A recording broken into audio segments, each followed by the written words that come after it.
Catus, Maximus here. I've actually already done a video about these ratchet heads, I think on a Snap-on one, and I have another one of some brand.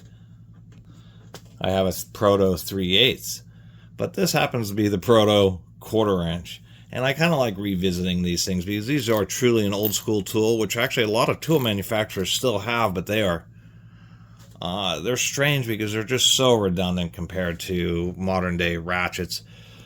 After doing a lot of research in the last few videos and updating myself, the real deal with these is they were intended for use with T-handles. And so you might have something like this where you would break the fastener, and then once it's broken, slide the T-handle over and do something like this, or be able to spin it out quickly like that. Of course, you can switch it up by doing something like this. It is old school, has a little through hole for the ball retention, which I kind of like a little bit better because it just seems to hold a little bit more solid. Or you can use it like this. So ratcheting T-handles never really were a thing because it just, actually I do have like an AutoZone one, which is kind of odd, but it just made the area so bulky that they never really did ratcheting T-handles. And then there's also like the swivel handle, you know, breaker bars like that. And so this was just the idea was that it was just a ratchet head that you could simply use for that. It was just that if you're going to have a ratchet head, then many people would just use a regular ratchet. And it was they kind of went by the wayside, the same way T-handles are, although T-handles are still just as valid as they've ever been. They're just nice, strong, reliable tools. And I like using them, you know. I've used plenty of these breaker bars, but to tell you the truth, it's kind of, you know, it depends on the situation. The reason these are actually known as hinge handles is that you break the fastener and then you can get it straight and then spin it out. And that's why these have become essentially the de facto standard. But there's also that issue where if you're just in an awkward position or something, it's kind of easy to get them to wobble, and then you're in a position like this, and then you're actually just prying sideways on the socket. And that was always the deal with T-handles. Even though they had one disadvantage where they could spin this way, they don't hinge this way, which is actually more important. So you just get a really kind of a solid connection, and you more directly apply the torque, the force that you're putting on it, through the socket or, you know, whatever attachments you have.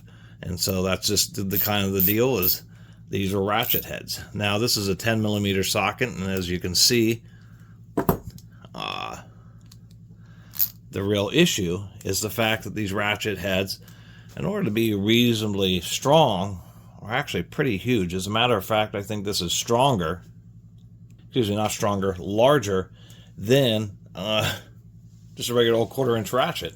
Actually, the diameter is about the same. Here's a 2000s Proto 1/4 inch ratchet, and the diameter is about the same. This is a round head ratchet design, not a pear head floating pole design, but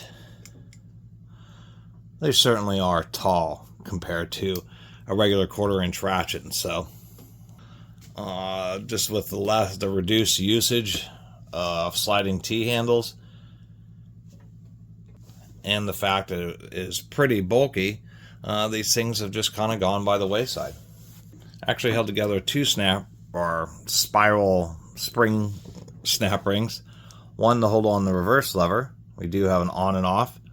There's a little notch, and it's catching the actual reverse lever that's inside there and flipping it back and forth. And so this is only going to be a single pawl design, I can tell, because you don't really have that double click action.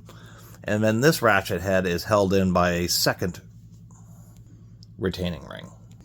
Kind of weird getting this retaining ring in and off because that nub sticks out so much. You actually have to kind of get it under that nub. It's just a little bit weird. Only way to put it.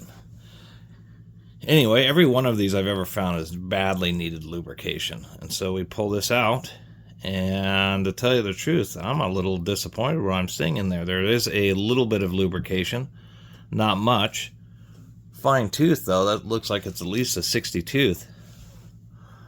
But my goodness, why would they have such a tiny little pawl with a tiny little pin in there? I mean, that pin is a fraction the size of the 1/4 inch square. So when this fails, it's just going to be this pin shearing off. It is a little 3-tooth pawl, but I'm just surprised that it is only half height. But to tell you the truth, it's probably about as strong as what that little pin is rated for. So I think at least this one is a little bit weak. Even for 1/4 inch, it's just proportionately pretty small. So not a lot else to say. I just kind of like documenting these things because they're really one of the, out of so many socketry related and ratchet related tools from yesteryear, these are probably one of the ones that has really become the most outdated, or the one that really is not used anymore, although it doesn't want to reverse very easily. Well, didn't quite have that inner snap ring, didn't have the very end of it seated all the way in, so that explains why I was having so much trouble wanting to reverse. Anyway, I just think they're neat, but given how big and bulky this is, I am surprised on how it's got to be weak, to tell you the truth. I doubt this thing would probably shear that pin in 30-40 foot-pounds, not a ton. Although I've never really seen one of these ratchet head adapters that was particularly heavy duty. I think they were just, once again, something to use with sliding T-handles and just tools of yesteryear. Anyway, thanks for watching.